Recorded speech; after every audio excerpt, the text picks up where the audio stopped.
2026 அனுபவி சுப்பிரமணியர் கோயிலுக்கு வந்திருக்கோம்.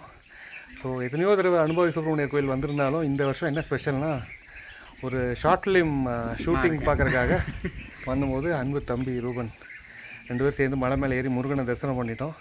முருகன் இருக்கிற இடத்துக்கும் மேலே ஒரு சிவபெருமான் இருக்கார்ல, அந்த இடத்துக்கு இந்த டாப்புக்கு இன்றைக்கி தான் நானும் வரேன்.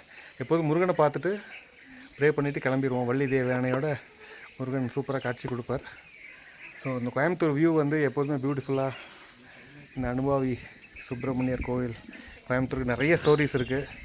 கூகுளில் சர்ச் பண்ணிங்கன்னா கிடைக்காத நிறைய ஸ்டோரிஸ் நிறைய பேர் மனசில் இருக்குது. ஏன்னா அந்த காலத்தில் காதலர்கள் கோவில் அப்படின்னு சொல்லுவாங்க. நிறைய லவ்வர்ஸ் வந்துட்டு போவாங்க. அவங்க லவ் ஜெயிக்கணும்னு வந்ததை விட அவங்களுக்கு வேறு இடம் கிடைக்கல. அவங்களுக்கு இங்கே தான் உட்காந்து அமைதியாக பேசுகிறதுக்கு ஒரு தனிமையை விரும்புகிறவங்களுக்கு இந்த இடம். ஆனால் அதெல்லாம் தாண்டி முருகன் எப்படிப்பட்ட மனிதர், எப்படிப்பட்ட ஆளுமை, எப்படிப்பட்ட கடவுள், எப்படிப்பட்ட தெய்வம் அப்படின்னு fill in the blanks நிறைய சொல்லிக்கிட்டே வரலாம். சாமியே சரணமையப்பா, முருகா முருகா முருகா சரணம். பாய் பாய்.